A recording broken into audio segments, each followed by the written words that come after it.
Hoje a gente vai mergulhar num tema fascinante, que tem um lado químico, claro, mas também um lado econômico e até social bem forte. Vamos falar de catalisadores. Exato. A gente deu uma olhada num material bem diverso, né? Tinha artigo da Wikipedia, blog de indústria química, uns trechos de livros sobre economia circular e até pesquisa da USP, tudo para tentar entender o papel dessas substâncias. E a nossa missão aqui é, bom, ir além da química básica, né? Entender por que eles são tão cruciais para a indústria e como que eles se conectam com essa ideia transformadora da economia circular. Vamos lá, então. Agora, Para começar, assim, do básico mesmo. O que é um catalisador na química? olhe, de forma simples, é uma substância que acelera uma reação química. E o ponto-chave, ela não é consumida no processo. Pensa nele como um facilitador. Um facilitador? Isso, e de diminuir a tal da energia de ativação, que é tipo uma barreira que a reação precisa vencer para acontecer. Ah, e importante, temperatura também acelera reações, mas não é catalisador, tá? O mecanismo é diferente. Entendi. E não só coisa de laboratório, né? A natureza já faz isso. Com certeza.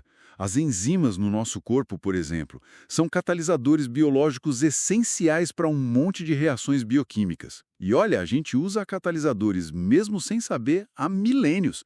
Pensa na produção de queijo, de cerveja. Verdade, processos super antigos. E as fontes até trouxeram uma curiosidade histórica, né, sobre a Elizabeth Fulham. Sim, bem interessante isso. A gente geralmente acredita o Berzelius pela ideia, mas essa química escocesa, a Fulham, já tinha proposto umas ideias bem parecidas, tipo 40 anos antes, lá em 1794. Só que o trabalho dela ficou meio esquecido na época. É, a história da ciência tem dessas. Mas voltando para o agora, para o mundo industrial, qual o tamanho do impacto desses catalisadores hoje? Ah, é gigantesco. Algo como 90% dos processos químicos industriais dependem de catalisadores. É muita coisa. 90%? Caramba! E onde eles são usados, assim, mais especificamente? Olha, em quase tudo. Produção de remédio, cosmético, plástico, fertilizante. Tipo, a síntese do ácido nítrico para fazer adubo. Derivados de petróleo claro e, nos carros, né? O conversor catalítico para reduzir as emissões tóxicas. Então eles permitem produzir mais com mais qualidade. Exato. Mais, melhor, com custo menor e, o que é crucial hoje em dia, muitas vezes com impacto ambiental menor, porque otimizam as reações, evitam desperdício de energia e matéria-prima. E tem algum exemplo prático disso nas fontes, de uma empresa que usou isso para melhorar? Tinha sim. Um estudo de caso da Hexion, que produz formaldeído. Eles estavam com um gargalo na produção, sabe? Aí, com pesquisa, acharam um catalisador novo. O resultado, um aumento de 18% no rendimento. Nossa, 18% é bastante coisa. Sim, e não só isso. O catalisador novo era mais barato e mais fácil de aplicar na indústria deles. Resolveu um problema antigo. Isso mostra bem o poder de otimização, mas imagino que a ciência não para aí, né? Onde que a pesquisa está focando agora, para melhorar ainda mais? A fronteira agora está muito na nanotecnologia. O pessoal da USP, por exemplo, que foi citado nas fontes, está trabalhando com nanoestruturas metálicas vazias. Vazias? Como assim? Ocas por dentro.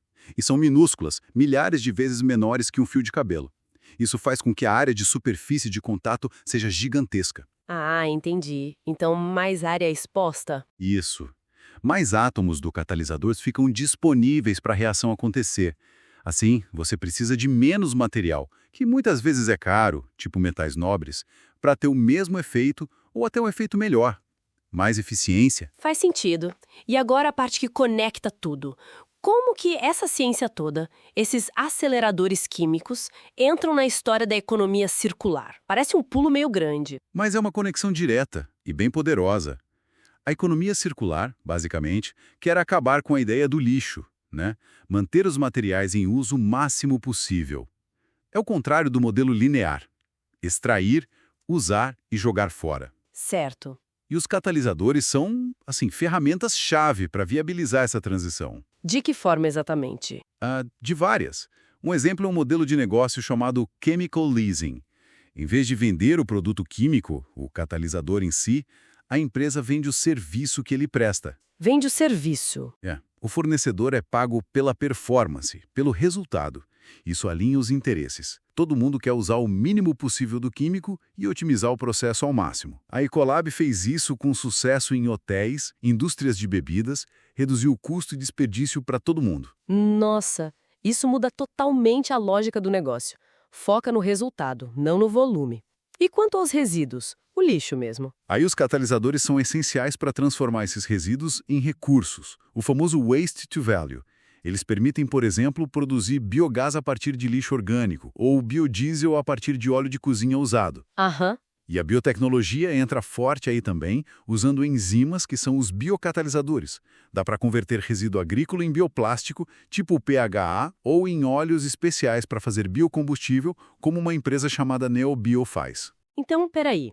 Os catalisadores não só aceleram as reações químicas, eles podem, de certa forma, acelerar a nossa transição para um modelo econômico mais sustentável? Exatamente essa a ideia. Eles são fundamentais para a gente conseguir projetar produtos e processos que se encaixem nos ciclos da economia circular, para permitir o reuso, a reciclagem química, a regeneração de materiais, para fechar o ciclo mesmo. Fazendo um balanço, então, fica claro que catalisadores são muito mais do que simples aceleradores químicos. Eles são, tipo, peças centrais na indústria moderna e ferramentas indispensáveis se a gente quiser construir uma economia mais circular. Sim, a gente viu como eles funcionam, um pouco da história, o impacto industrial que é enorme. Desde otimizar a produção, como no caso da Hexion, até permitir modelos de negócio diferentes, como o chemical leasing. E, claro, a valorização de resíduos, né? Transformar o que seria lixo em bioprodutos.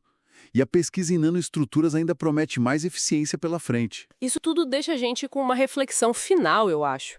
Se a gente está usando catalisadores para ajudar a economia a se tornar mais circular, como que a gente garante que a produção e o descarte dos próprios catalisadores, que muitas vezes usam metais raros, metais nobres, também entrem nesse ciclo?